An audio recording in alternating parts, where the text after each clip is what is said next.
Welcome to round 3 of the Parenting Roundabout podcast for the week of October 25th. I'm Catherine Haleko, and I'm here with Terry Morrow. Hello. I'm Nicole Erdix. Hi there.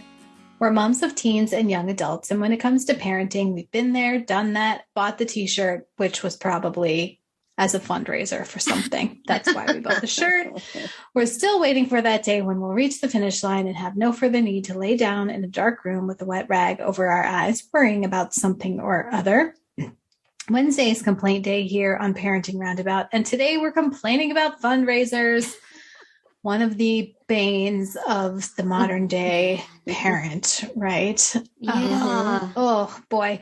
I mean, right now I have finished the fundraiser that was like wrapping paper and frozen food and kitchen gadget, like all this weird assortment of things. That one had an online component where other people can buy the thing and have it shipped directly to them. So it doesn't have to be a local person. So then I can hit up my mom, which is real nice because most of the things that I do or my kids have done, you know, there's no way for the grandparents to participate because they're not here. So that was kind of nice. So that one's over now. And now we've moved on to, for a different organization, coffee and tea. And separate fundraiser, same activity, fruit, cheese. Oh my. And like salami and stuff, you know, like Hickory Farms kind of think that kind of like gosh. Is Hickory Farms still a thing? I don't know, but I could order you a box of meat and cheese. I was going to say, you never hit up your fellow podcasters or these fundraisers. Yeah. I used to have wrapping paper all the time, and now I have no wrapping paper because nobody in my family is selling it. So, next time the wrapping paper comes up, I'll let you know. And pies. I used to get pies. There's no pies. Well, it's so funny because in true California fashion, we don't fundraise with food. It's like it's like, if we do, it's either popcorn or froyo. So it's non-fat, like low fat, right? Froyo? Yeah. Like as in you get a tub of it or you get a discount at a store that you get a discount. So you go at a certain time, like from say 5 to 8. Yeah. And then you spend money there, and part of the money you spend goes to the we've had that before, but it's been at like fast food, not frozen yogurt. We'll have frozen yogurt and Chipotle. Those are the two ones that we see them for Chipotle here too. Yeah. And then everything else is not food related at all. See, I like food related ones because it's consumable. You know, you don't have to, even wrapping paper is too. I mean, you don't have to ask people to buy stuff that they just have to store. You know, the one that I absolutely love though of all time was the cards, where you get a variety of cards for the year. And it came in a nice box. And I think I probably did that 10 years ago. And I still have the box, and I still have a few of the leftover cards. And then I've actually added to it with my own over time. Nice. It's the absolute best one. It's fun. I've done that one. That's a good one. Yeah. Yeah. And then we do they do a lot of paint and sip nights here too. Do you guys do that? I haven't done that as a fundraiser. I've done it once or twice just with a group of people, but they'll do a lot of paint and sip or pizza nights, but then not so much anymore. But. Yeah. You guys haven't done the meat raffle.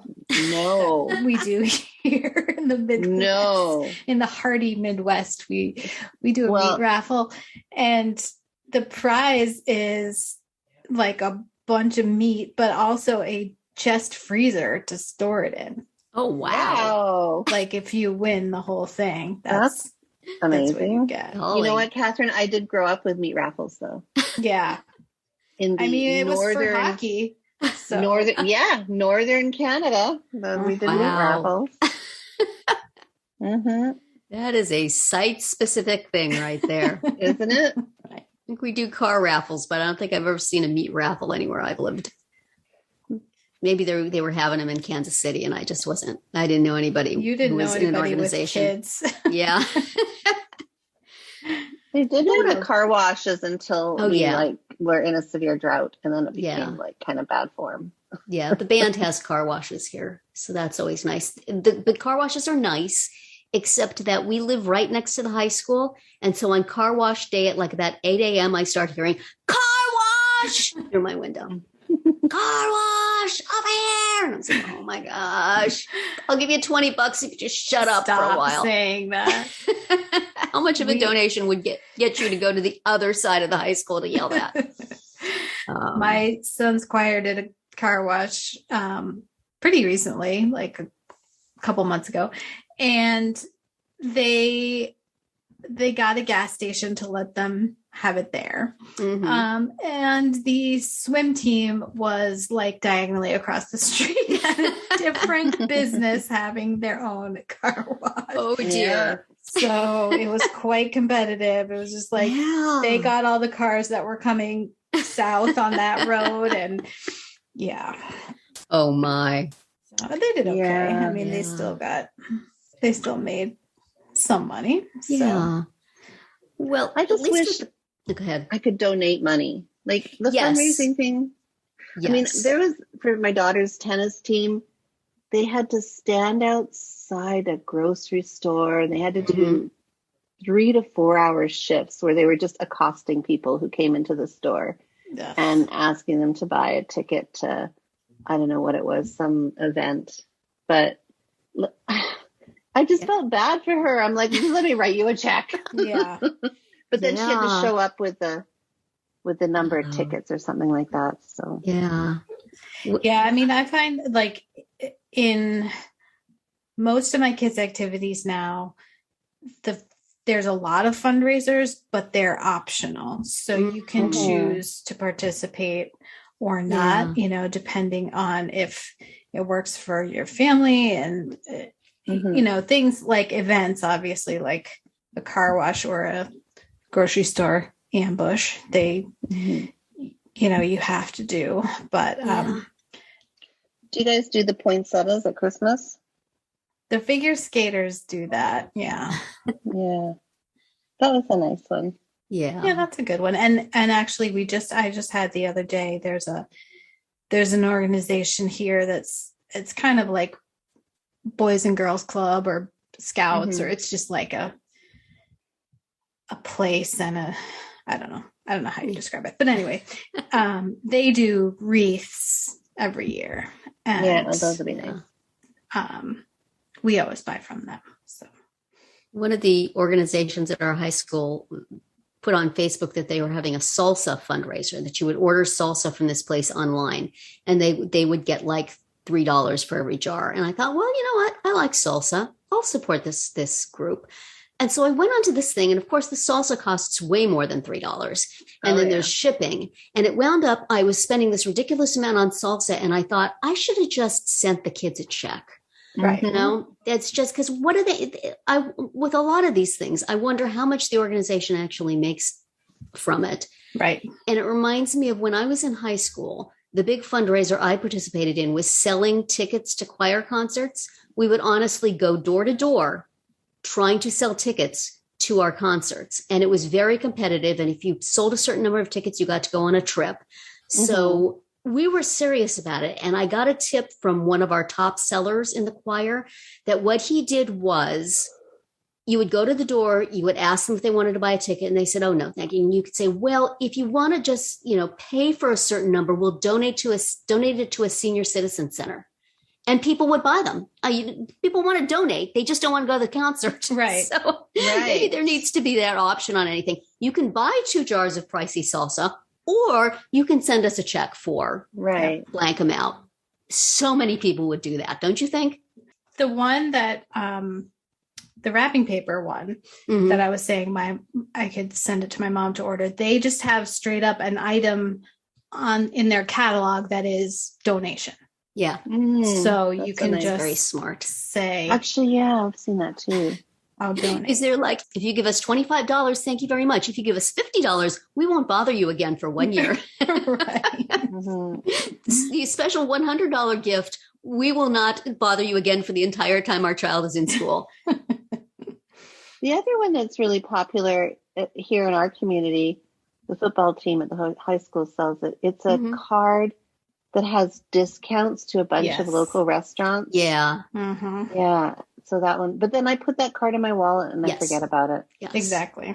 Yeah. And I never use it. I have here they sell these big, thick books full of coupons. And you buy it thinking, this is great. I'm going to get so much value out of this. And then you put it someplace.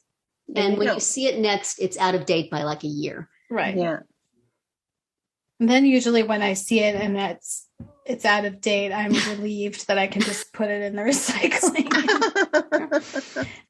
I tend to think about it like it's just a donation. Like, right. Here, yes. Just take the money and I most likely will never use this. Yeah. But I'm giving it to you anyway. The only thing that's really, really not like that is Girl Scout cookies. You buy those puppies, they go.